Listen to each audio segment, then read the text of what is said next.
ఇంత రాలేదేమో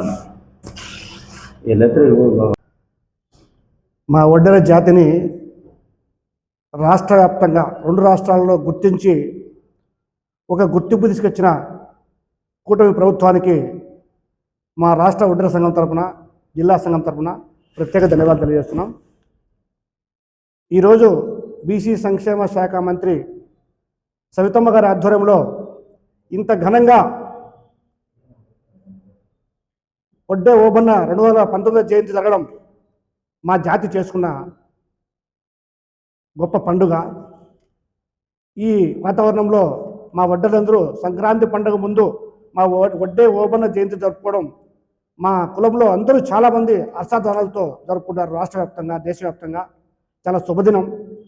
ఇదే విధంగా మా జాతిని గుర్తించి మా జాతి కోసం నిరంతరం పనిచేస్తున్న మేధావులు కానీ, ఉద్యోగులు కానీ, కార్మికులు కానీ, రాజకీయ నాయకులు కానీ అందరూ కలిసికట్టుగా ఈ ప్రోగ్రాంను విజయవంతం చేసేందుకు అందరికీ ప్రత్యేక ధన్యవాదాలు తెలియజేస్తున్నాం. అందరికీ నమస్కారం. నా పేరు శ్రీనివాసు, సిపిఐ లీడరు, వడ్డెర కులానికి సంబంధించిన వ్యక్తిని. నిన్నటి రోజున వడ్డే ఓబన్న గారి జయంతి ఘనంగా అనంతపురం నగరంలో నిర్వహించడం జరిగింది. అది అనంతపురం నగరం నడిబొడ్డున లలిత కళా పరిషత్ నందు నిర్వహించడం ఎంతో ఆనందదాయకం.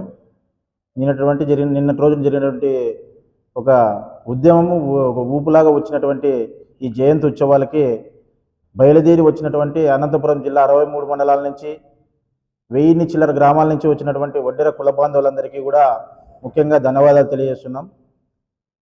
ఈ యొక్క కార్యక్రమాన్ని జయప్రదం చేయడానికి మరి ఎంతో కృషి చేసినటువంటి బీసీ వెల్ఫేర్ డిపార్ట్మెంట్ వారికి, అదేవిధంగా అధికారులకు, మరి స్థానిక రాజకీయ నాయకులైనటువంటి, స్థానిక ప్రజాప్రతినిధులైనటువంటి ఎమ్మెల్యే, ఎంపీ, తర్వాత బీసీ వెల్ఫేర్ డిపార్ట్మెంట్ మినిస్టర్ అయినటువంటి సవితమ్మ అక్కగారికి అందరికీ పేరు పేరున మరి సిపిఐ పార్టీ తరఫున ధన్యవాదాలు తెలియజేస్తా ఉన్నాను. ఈ కార్యక్రమంలో పాల్గొన్నటువంటి వడ్డెర్లకు కూడా మరొకమారు మరి సంక్రాంతి శుభాకాంక్షలు తెలియజేస్తూ మీ అందరికీ వడ్డే ఓబన్న గారి జయంతి శుభాకాంక్షలు కూడా తెలియజేస్తున్నాను.